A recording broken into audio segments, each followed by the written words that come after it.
గాజువాక ఎంత బుచ్చిపోతుందంటే ప్రభుత్వ రంగ సంస్థ ఇక్కడే మనకు అందరూ తెలుసు స్టీల్ ప్లాంట్ ఉంది. ఆ స్టీల్ ప్లాంట్ ఈరోజు కష్టాల్లో ఉంది. ఆ స్టీల్ ప్లాంట్ ప్రైవేట్ వాళ్ళకి ఇచ్చేస్తే ఏ పరిస్థితి ఉంటుందో మనందరూ తెలుసు. ఇప్పుడే గంగవరం ప్రైవేట్ వాళ్ళకి ఇచ్చారు. ఈరోజు పొల్యూషన్ చాలా బ్రహ్మాండంగా విపరీతంగా పెరుగుతా ఉంది. అక్కడ ఎవరు ఊపిరితిత్తులు పోతాయి, ఎవరు క్యాన్సర్ వస్తుందో తెలియని పరిస్థితి ఉంది. ఇట్లాంటి అందరినీ పోరాటం చేయగలిగింది, ఉండగలిగింది ఒకే ఒక జెండా, అది ఎర్ర జెండా మాత్రమే స్పష్టంగా మనం చెప్పుకోవచ్చు. అయితే దాన్ని నిలబెట్టాల్సిన బాధ్యత మొట్టమొదటి సుబ్బారావు గారు తీసుకున్నారు. అనేక మంది కార్యకర్తలు తయారు చేశారు. అనేక మంది ఆ యూనియన్ లో అంతర్గత కార్యకర్తలు ముందుకు తీసుకెళ్లారు. దాన్ని నిలబెట్టాల్సిన బాధ్యత మన మీద ఉంది. రేపు రాబోయే ఎన్నికల్లో మనం ఆలోచించాల్సిన ఇందాకలే చెప్పాను. మన సుబ్బారావు గారి కోరిక రెండే రెండు, ప్రతి కార్మికుడు ఎర్ర జెండా పట్టుకోవాలని. ఇక్కడ ఎవరు గెలవాలని కోరుకున్నారైనా ఎర్ర జెండా గెలవాలని కోరుకుంది. ఆ రకంగానే సిపిఎం పార్టీ ప్రతి సందర్భం ఇక్కడ మనం పోటీ చేస్తా ఉన్నాం. ఇప్పుడు వచ్చేసరికి మనం ఆలోచించాల్సింది ఏంటంటే మన సుబ్బారావు గారికి నిజమైన నివాళులు అర్పించడం అంటే రేపు రాబోయే ఎన్నికల్లో ఎర్ర జెండా తరఫున పోట్లాడేవాళ్ళు, మాట్లాడేవాళ్ళు, ఎమ్మెల్యేలు ఎవరైతే ఉంటారో వాళ్ళకు మనం ఓట్లేయాలి. అదే నిజమైన నివాళులు అనేది చెప్పదలుచుకున్నాను. అది ఏం లేదనుకోండి, మనం ఎన్ని గంటలు వేసినా ప్రయోజనం ఉండదు. మేకరాజు గారు వేదిక మీద పెద్దలు సుబ్బారావు గారి గురించి వేటనారాయణ గారు చాలా విషయాలు చెప్పారు. సుబ్బారావు గారు అంటే ఉద్యమం, ఊపిరి ఉద్యమంగా పనిచేసిన వ్యక్తి. గత 9-10 సంవత్సరాలుగా నాకు అవినాభావ సంబంధం. వెంకటరెడ్డి గారు, సుబ్బారావు గారు, మేము ముగ్గురు కోఆర్డినేషన్ చేసుకొని పనిచేసాం రాష్ట్ర కేంద్రంలో. రాష్ట్ర విభజన తర్వాత ఏ చిన్న సమస్య వచ్చినా దాన్ని చిటికలో ఎట్లా తెలివిగా పరిష్కారం చేయాలో టెక్నిక్స్ తెలిసిన వ్యక్తి. ఎంతలా జటిలమైన సమస్య అయినా దాన్ని నమ్ముతూ ఏ రకంగా పరిష్కారం చేయాలి, ఇద్దరు వ్యక్తుల మధ్య ఒక సమస్యగా మారినప్పుడు ఆ ఇద్దరు వ్యక్తులు నొచ్చుకోకుండా ఇద్దరు ఎట్లా సముదాయించాలో అనేక రకాలైనటువంటి జీవితాల్లో అనేక అనుభవాలు, పాఠాలు నేర్చుకున్నటువంటి ఒక గురువు లాంటి వాళ్ళు తమ సుబ్బారావు గారు. వారికి ప్రధానమైనటువంటి సంతాపాన్ని రాష్ట్ర కమిటీ నుంచి తెలియజేస్తా ఉన్నాం. తమ సుబ్బారావు గారు ఏ ఆశయాల కోసం అయితే పనిచేశారు ఆ ఆశయాలను ముందుకు తీసుకురావాలని చెప్పి మున్సిపల్ యూనియన్ రాష్ట్ర కమిటీ తీర్మానం చేసింది. దానికోసం కంకణబద్దులు పనిచేస్తా ఉంది. ఇంతలాగా మనందరికీ తెలిసి సుబ్బారావు గారు కోరుకున్నది ఈ దేశంలో దోపిడీ సమాజం పోవాలి,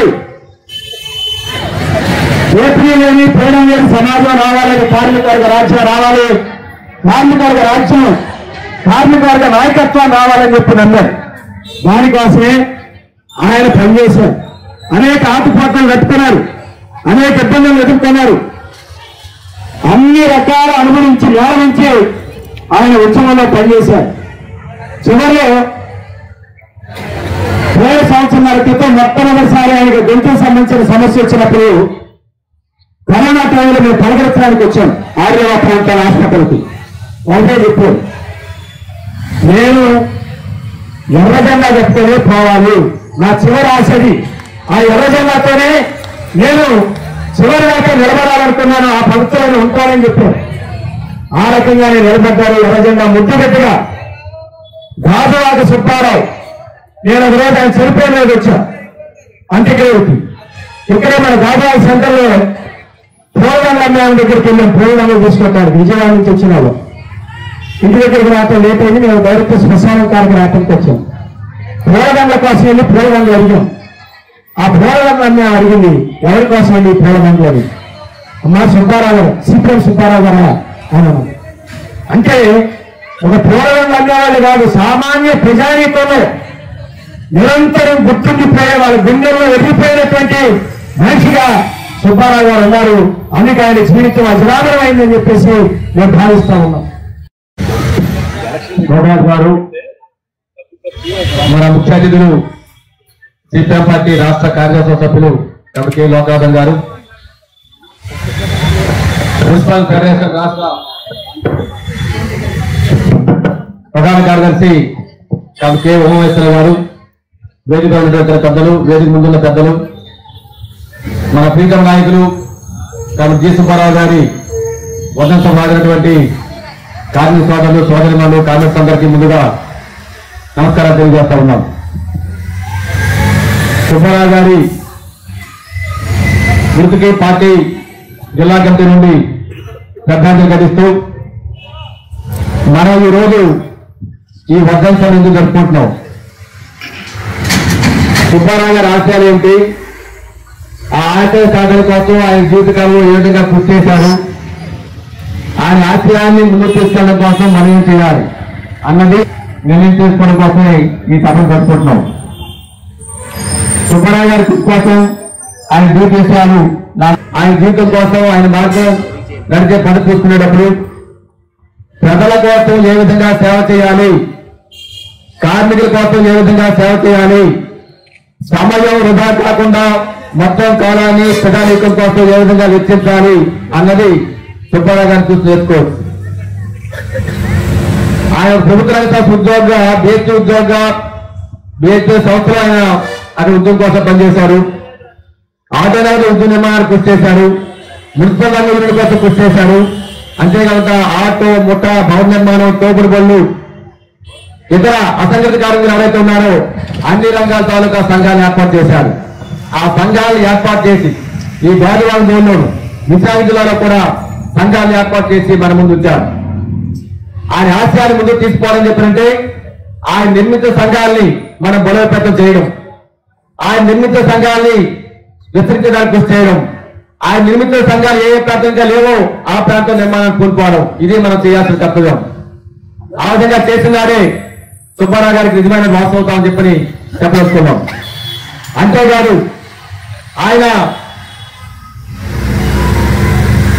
కార్మికుల కోసం తమ పని ప్రదేశాల్లో వాళ్ళ సమస్య పరిష్కారం కోసం కృషి చేస్తూనే నివాస ప్రాంతాల్లో కార్మికులకు సమస్యలు, ఇంటి సమస్య, రేషన్ కార్డు సమస్య, పన్ను సమస్య, కాలువ సమస్య, పోలీసుల సమస్య, సమస్త సమాప్రదేశ సమస్య మీద ఆయన కృషి చేశారు. భార్యాభర్తల సమస్య వస్తే, కుటుంబాల సమస్య వస్తే ఆయన ఇల్లే ఒక రచ్చబండ.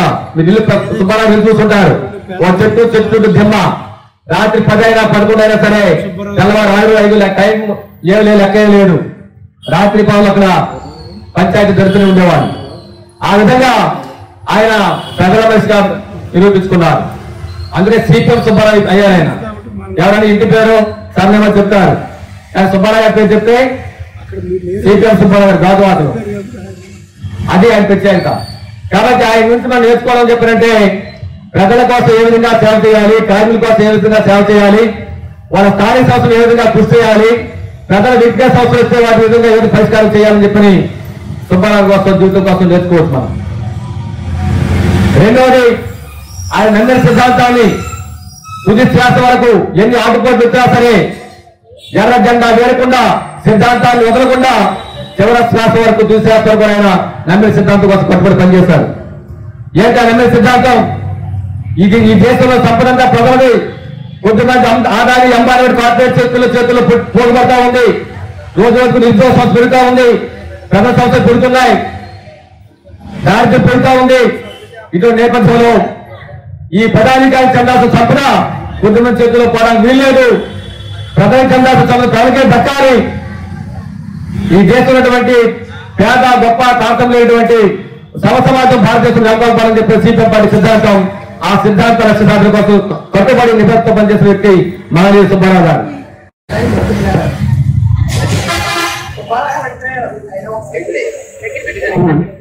ఆయన శక్తి ఆయన వెళ్ళినప్పుడు ఆయన చెప్పారు, వచ్చిన వెంటనే నేను సమాజానికి పనిచేయడానికి నువ్వు నాకు సహకరించాలని చెప్పారు. అలా ఏంటంటే మాకు శిలనారు అంటే కంపెనీ వాళ్ళు ఇల్లు ఇచ్చారు. ఆ ఇల్లు ఇచ్చిన నాకు మనీ నేను కట్టింగ్ అయిపోతే దీపం సరిపోదు, మరి తట్టుకోలో నాకు ఇల్లు వచ్చానంటే నాకు కావాలి మగ పిల్లలు నాకు ఉండాలని నేను పట్టుబట్టాను.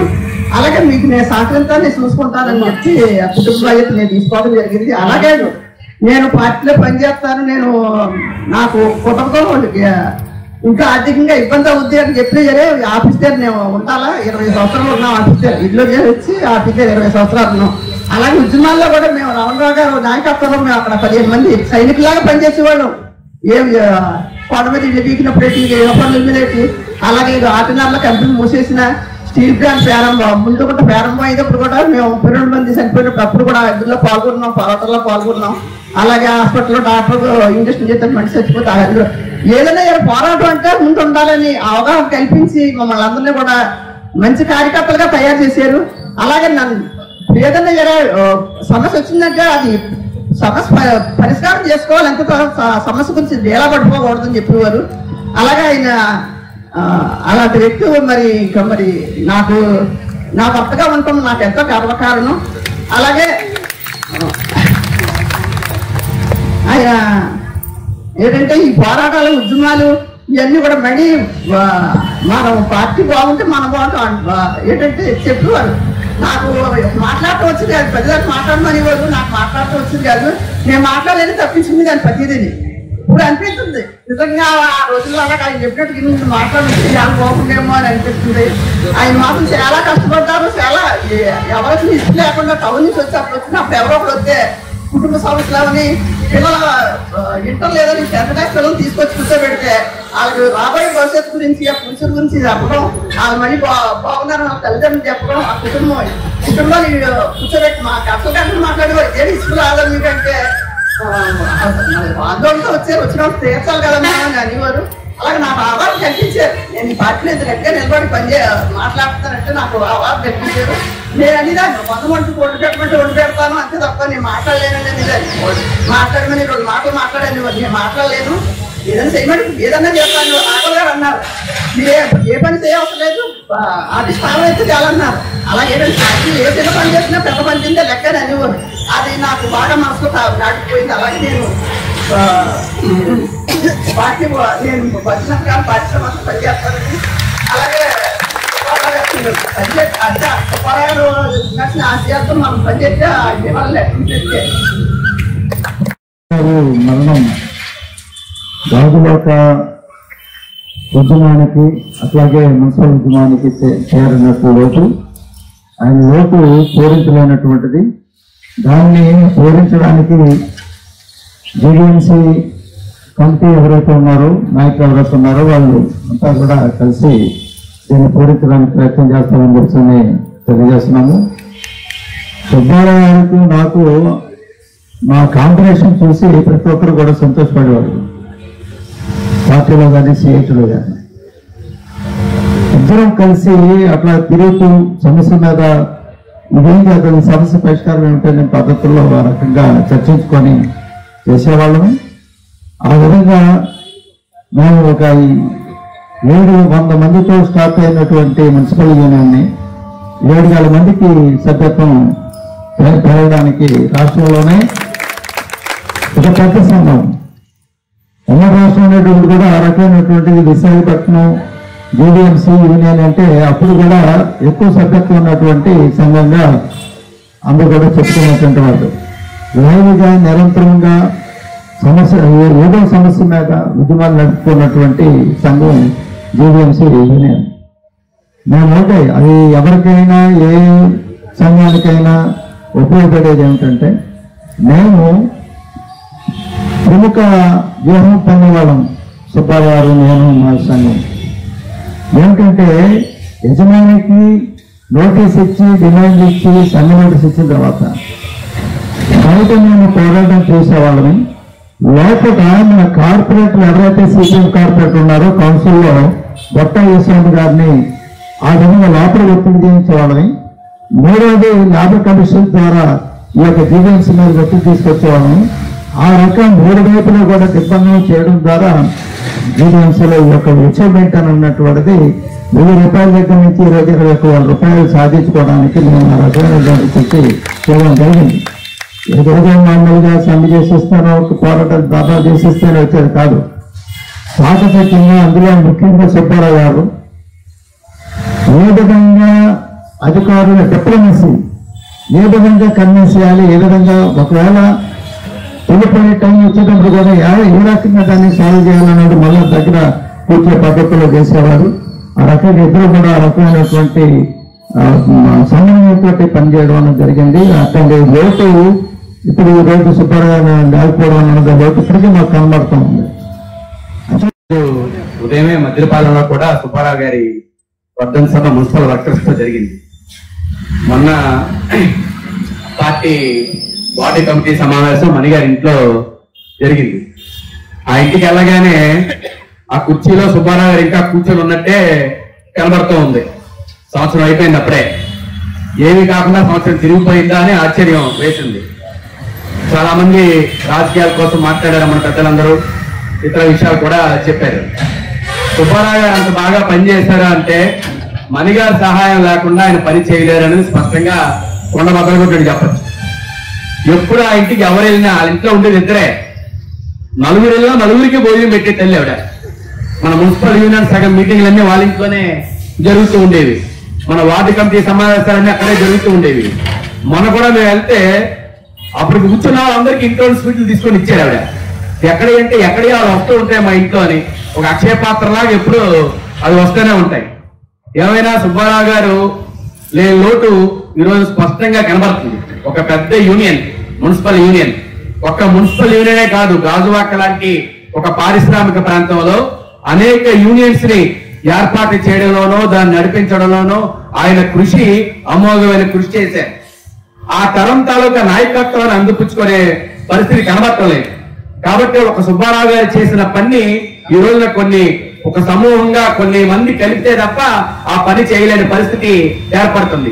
అటు కళాశీల సంఘంలో గాని, ఇటు మున్సిపల్ రంగంలో గాని, తోపుడు బళ్ళ రంగంలో గాని, బిల్డింగ్ రంగంలో గాని, ఈ రంగాల్లో మన ఉద్యమాన్ని మళ్ళీ కాస్త గ్యాప్ వచ్చింది. మనం చూసుకున్నట్టయితే ఈ ఉద్యమాన్ని మళ్ళీ బలపరుచుకోవడం ద్వారా, ఆ ఉద్యమాన్ని సజీవంగా ఉంచడం ద్వారా సుబ్బారావు గారికి నిజమైన నివాళులు అర్పించడం అవుతాం.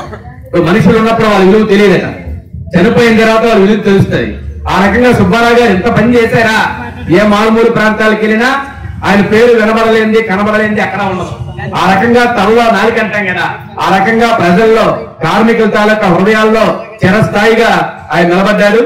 ఇప్పుడు మనం చేయవలసిందల్లా ఏదైతే ఎర్రజెండా, కార్మికుల రాజ్యం కావాలి, కష్టజీవుల రాజ్యం కావాలి, దోపిడీ రాజ్యం పోవాలి అని ఏదైతే చివరిదాకా పోరాడారో, మణిగారు కూడా చెప్పిన తర్వాత ఒక కళ్ళమ నీళ్ళు వచ్చి ఆయన మాట్లాడితే, సుబ్బారావు గారు నేర్పినటువంటి బాటలో నేను చివరిదాకా ప్రాణంతో ఉన్నంత వరకు ఎర్రజెండా పట్టుకొని నడుస్తున్నానన్నారంటే అది చాలా గర్వంగా చెప్తున్నాం.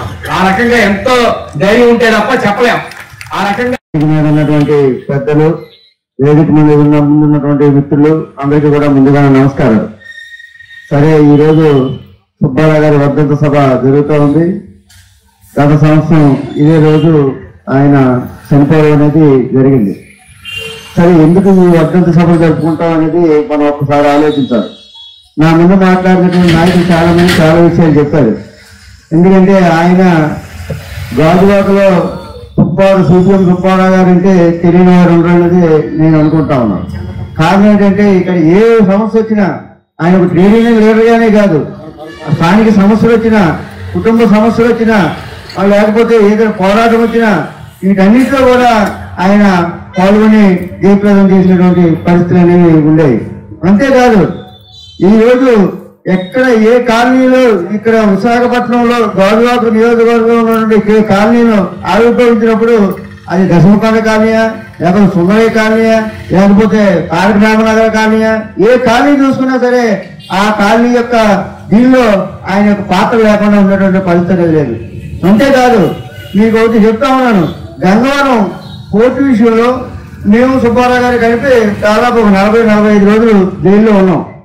జైల్లో ఉన్నప్పుడు ఆయన ఎక్కడా కూడా తనఖా పెరగకుండా మొత్తం ఎవరైతే ఈ గంగవరం దీనిలో వచ్చినటువంటి వాళ్ళందరినీ కూడా వాళ్ళకి విషయాలు చెప్పడానికి, వాళ్ళకి ఏమో ఎడ్యుకేట్ చేయడానికి ఎక్కడున్నా కానీ ఏదో కార్యక్రమం జరుగుతూనే ఉండాలి.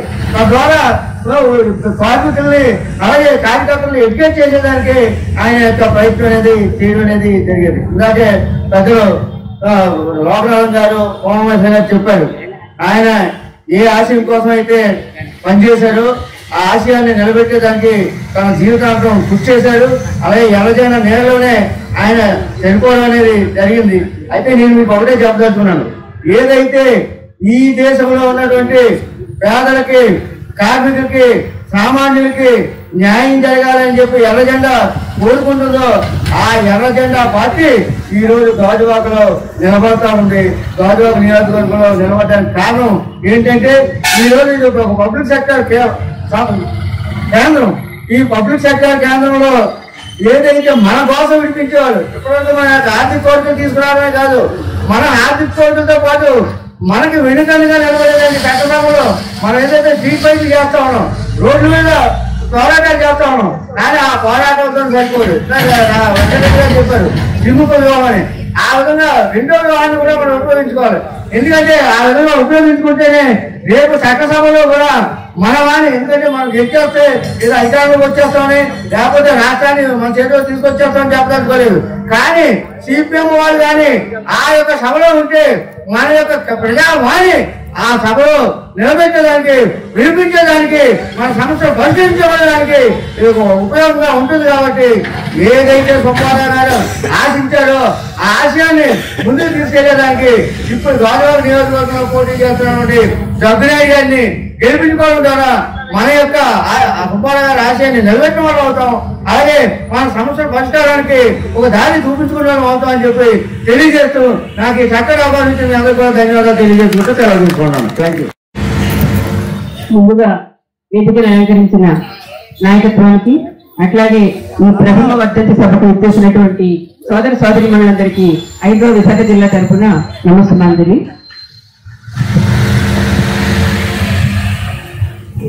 ఈ రోజు ఉదయం మా కాలనీలో ప్రథమ వర్ధంతి సభ జరిపాము. శీలానగర్ ఏర్పడి 40 ఏళ్ళు అయింది. ఫస్ట్ ప్రధాన కార్యదర్శి శీలానగర్ అసోసియేషన్ కార్యదర్శి సుబ్బారావు గారు. అప్పుడు మేము చాలా చిన్నవాళ్ళు. ఆయన నాయకత్వంలో అంటే సిపిఎం పార్టీ సభ్యురాలను చాలా నేర్చుకున్నాం. ఎవరైనా సమస్యపై వస్తే నాకు ఫోన్ చేసి చెప్పేవారు, నువ్వు సంఘంలో పనిచేస్తున్నావు కదా, ఇలా మాట్లాడాలని చెప్పి. అలాగే 2019లో మళ్ళీ మధ్యలో చాలా గ్యాప్, 2019లో మళ్ళీ ఎలక్షన్ అయింది. ఆ ఎలక్షన్ లో మళ్ళీ ఆయన కార్యదర్శి, అధ్యక్షులు, నేను కార్యదర్శి. నేను చెప్పాను ప్రీవియస్ గా నేను ఒక 8 ఏళ్ళు కార్యదర్శిగా చేశాను, ఈసారి నేను పనిచేస్తాను కానీ మీరు ఉండండి అంటే, మీరు ఉంటే నేను అధ్యక్షుడిగా ఉంటాను. అది ఇంకేముంది, ఇద్దరు సిపిఎం వాళ్ళు అందరూ ఉంటే పని ఇప్పుడు చేయొచ్చని చెప్పి నేను ఓకే చెప్పాను. ఆయన వచ్చిన తర్వాత చాలా పనులు శీలానగర్ లో చాలా పనులు చేస్తాము. ఇంకా ఆయన ఒక శీలానగర్ ప్రథమ పౌరుడిగా ఈ రోజు సభ పెడితే వర్ధంతి సభలో లేని లోటు, ప్రతి ఒక్కరు మాట్లాడితే లేని లోటు క్లియర్ గా ఉంది అని చెప్పి నాయకులు మరియు వేదిక ముందున్న పెద్దలు, నాయకులు అందరికీ ముందుగా నా నమస్కారాలు. సుబ్బారావు గారి గురించి నేను మొట్టమొదటిసారిగా నాకు ఎప్పుడు తెలుసుంటే, నేను కాకినాడలో విద్యార్థిగా ఉన్నప్పుడు బిహెచ్వి సంస్థల మీద, బిహెచ్వి లాకౌట్ సంస్థ మీద సుబ్బారావు గారు, రాజేంద్ర ప్రసాద్ గారు మాట్లాడారని పేపర్లో వార్చాను. అది నాకు సుబ్బారావు గారితో తొలి పరిచయం. ఆ తర్వాత ఎక్కడ ప్రాక్టీస్ పెట్టాలని చెప్పిన దాంట్లో ఇక్కడ విశాఖపట్నం రావాలని చెప్పంటే, నేను అనకాపల్లి 1977లో అనకాపల్లి క్లాసులకు వచ్చాను. అనకాపల్లి క్లాసులకు వచ్చినప్పుడు అక్కడ ఈ కాంపిటేషన్ ముఖ్యంగా నరసింహరావు గారు, రాఘుల్ గారు, సుబ్బారావు గారు, రాజేంద్ర గారు నేను విశాఖపట్నం రావాలని చెప్పి, ఆ తర్వాత నేను మళ్ళీ నెల్లూరు ప్రజావాయిస్టాల్లో కావాల్సిన తరఫీదు పొంది ఇక్కడికి వచ్చాను. వచ్చినప్పుడు నాకు రాఘుల్ గారు, నరసింహరావు గారు, సుబ్బారావు అప్పు చెప్పారు, ఈ కామ్రేడు మీకు కావాల్సిన ఎన్ని చూస్తారని చెప్పాను. ఎందుకంటే రాఘుల్ గారు, నరసింహరావు గారు అప్పుడు జిల్లా కార్యక్రమాలు అట్లా ఉంటుండేవాళ్ళు కదా. అప్పుడు సుబ్బారావు గారు ముందు ఏమిటండి పరిస్థితి అంటే, ముందు ఒకసారి గాజువాక చూసొద్దానా అని చెప్పిన మొత్తం గాజువాకంతా ఆయన దగ్గరుండి తీసుకెళ్లి నాకు చూపించారు. మన కాంబినేషన్ మిత్రులందరినీ కూడా పరిచయం చేశారు. తర్వాత ఇక్కడ ఇల్లు మాట్లాడటం దగ్గర నుంచి కానీ, లేదా నాకు నివాసం ఏర్పాటు చేయడం దగ్గర నుంచి కానీ, ప్రతి పనిని సుబ్బారావు గారి దగ్గరుండి ఆయన సొంత బాధ్యతగా చేశారు. జీవితంలో మనం ఏ పార్టీ అయినా అప్పచెప్పచ్చు, అప్పచెప్పినా తీసుకున్న బాధ్యతని అంతా నిక్కచ్చిగా ఈ కామ్రేడ్ మనం సహకరించాలని చెప్పి చేయడం అనేది అందరి కామ్రేడ్స్ కి సాధ్యమయ్యే విషయం కాదు మిత్రులారా. అందరికీ అట్లా అప్పచెప్తుంది నా బాధ్యత. కానీ ఒక ప్రత్యేకమైన వ్యక్తులు మాత్రమే అట్లాంటి నేను చేయగలుగుతాను. మన సంఘంలోనూ పనిచేసే వాళ్ళు ఎక్కువ, పదవులు ఎక్కువ అనే విషయంగా ఉన్నాయి కాబట్టి ఏదో పదవి వాళ్ళగా ఇచ్చారు. అలాగే ఇప్పుడు ఆయన కోసం చెప్పాలి అంటే ఒక రోజంతా చాలదు. ఇప్పుడు మహాభారతం, రామాయణం బుక్కులు ఎంత ఉన్నాయో దానికి డబుల్ చెప్పలేము. ఎందుకంటే మనం ఒకరికొకరు వాళ్ళకి చేసిన సేవలు ఆయన చెప్పుకొస్తే కన్నీరు కాచుకోం. అలాగే అందరూ కూడా మన రమేష్ కుమార్ గారు చెప్పినట్టు చెప్పుకొని వెళ్దామంటే సాయం చేయలేని మనిషి, ఆయన సాయం పొందలేనుడు, ఆయన గుమ్మం తొక్కలేనుడు ఎవరైనా ఉంటే ఏమో కానీ తొక్కునోడు ప్రతి ఒక్కరికి ఆయన సాయం చేశారు. మరి అలాంటిది మహానుభావుడు, మహనీయులు ఎవరో నూటుకో కోటుకో ఒక్కరు ఉంటారు, అలాంటి వాళ్ళు ఈ ఒక్కరు. కాబట్టి అలాంటి ఆయన మన వర్ధంతి సభలో పాల్గొన్నందుకు మనం అందరం ధన్యుడు. అలాగే ఆయన ఆశయాలు ఏదైతే మనం ముందుకు తీసుకెళ్దాం అనుకున్నాం అది ఈవేళతో వదిలేకంటున్నా సుబ్బారావు గారు 2వ వర్ధంతి సభకి ఆయన అనుకున్న దాంట్లో ఒక్కటైనా సరే మనం సాధించాలని మనం ఇక్కడ వచ్చిన అందరూ అనుకోవాలి. దాని ప్రకారంగా ఈ రోజు ఈ సంఘం సభకి, మరి ఈ వర్ధంతి సభకి ఏవైతే అనుకుని ఆయన జ్ఞాపకం చేసుకోవడానికి ఇది ఒక వేదిక. దీనికి వచ్చిన పెద్దలందరికీ ధన్యవాదాలు తెలుపుతూ, ఈ మరి అందరికీ ఎలా చెప్పాలో ఏంటో తెలియదు కానీ మరి ఈ సభ చెప్పాలని విషయం అయితే నా కోసం ఏం చెప్పకూడదు కానీ నేను ఏదైనా సరే రాస్తే అది తప్ప ఒప్ప కాదు. ముందు నువ్వేమనుకుంటున్నా పేపర్ మీద పెట్టు అని. పేపర్ మీద పెట్టడం అంటే నా బుర్రలో ఉన్నదండి అన్న. నీ బుర్రలో రాత్రి కూడా చదవదు మర్చిపోతావు అనేసి ఆయన చనిపోయిన దాకా కూడా నిత్యం విద్యార్థి అంటే ఎవరికైనా కొత్త కేటగిరీ ఉంటుంది. ఏది ఇంటర్మీడియట్, డిగ్రీయో, పోస్ట్ గ్రాడ్యుయేటో, గ్రాడ్యుయేటో, లేకపోతే పిహెచ్డీ. ఆయన డబల్ పిహెచ్డీ చేసేది ప్రతిరోజు కూడా టీవీలో ఏదైనా కొత్తది వచ్చే దాన్ని కూర్చొని రాసుకున్నారు. దాని ఉదాహరణకి ఈ కరోనాకి ట్యాబ్లెట్లు కొనుక్కున్నారు. 10 మంది ఇవేం పని చేస్తాయి, చాలా రూపాయి అంటే దాని పని చాలా ఉంది అనేసి దానికోసం పరిశోధన చేసిన మరి ఆయన ప్రయోగశాలలోనూ మరి ఒక రకమైన ఖర్చు నీకు అంతకంటే ఆయన చెప్పలేను. అందుకే నా భాషలో చెప్తాను, ఈజ్ గాడ్ ఫాదర్. ఈయన మనందరికీ గాడ్ ఫాదర్. అలాంటి మహానీయులు మన కోసం మాట్లాడే హక్కు, అవకాశం కల్పించినందుకు ధన్యవాదాలు తెలుపుతూ వచ్చిన వాళ్ళందరికీ థ్యాంక్ యూ. రాజకీయ సైకిల్ చేయడం ఇవన్నీ కూడా అన్నింటిలో పాల్గొని పనిచేస్తారు. పిల్లలు పక్కలతో ఆ పక్కలకి అప్పచెప్పి మళ్ళీ నాకు అవకాశం తెప్పించలా అని చెప్పేవారు. నాకు మాట్లాడుతున్నప్పుడు వచ్చింది కాదు. ఎన్నో జరిగి నేను మాట్లాడలేదంటే నేను చేయమంటే ఎక్కడన్నా చెప్తానంటే వాటిలో చేయడం లేదు, కొన్ని చేయడం చేసినా నేను సాగంతో ఎంతన్నా కానీ నేను పరిమాణం చేయలేదు చెప్పాను. ఏదైనా సమస్య వచ్చిందంటే సమస్య పరిష్కారం కోసం చేసుకోవాలి తప్ప సమస్య వచ్చిందని నిలబడుకోకూడదని మరి ఏదైనా సమస్య వస్తే అలాగే ఆయన అవగాహన కలిపిన కార్యకర్తలు తయారు చేయలేదు, ఏదైనా చేయలేదు.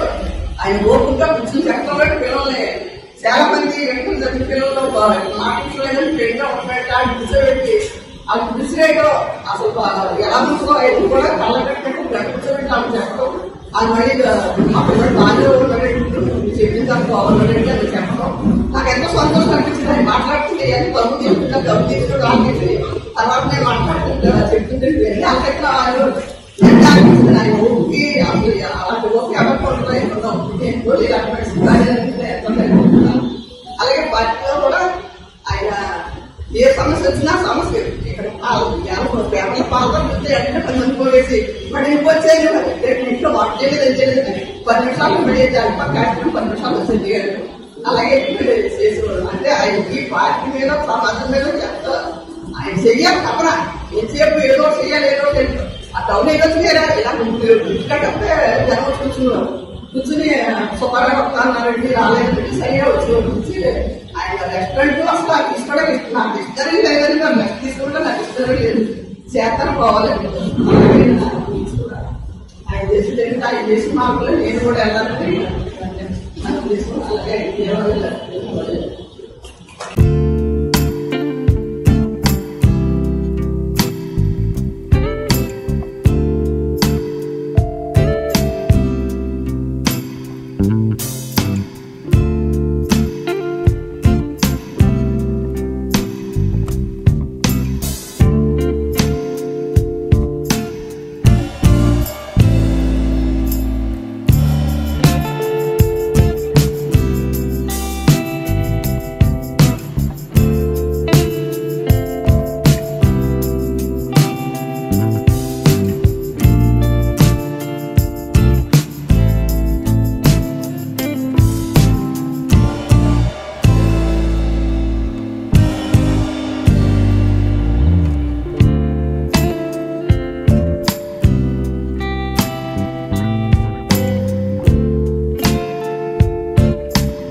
Welcome to our YouTube channel. Don't forget to like, subscribe and share the videos.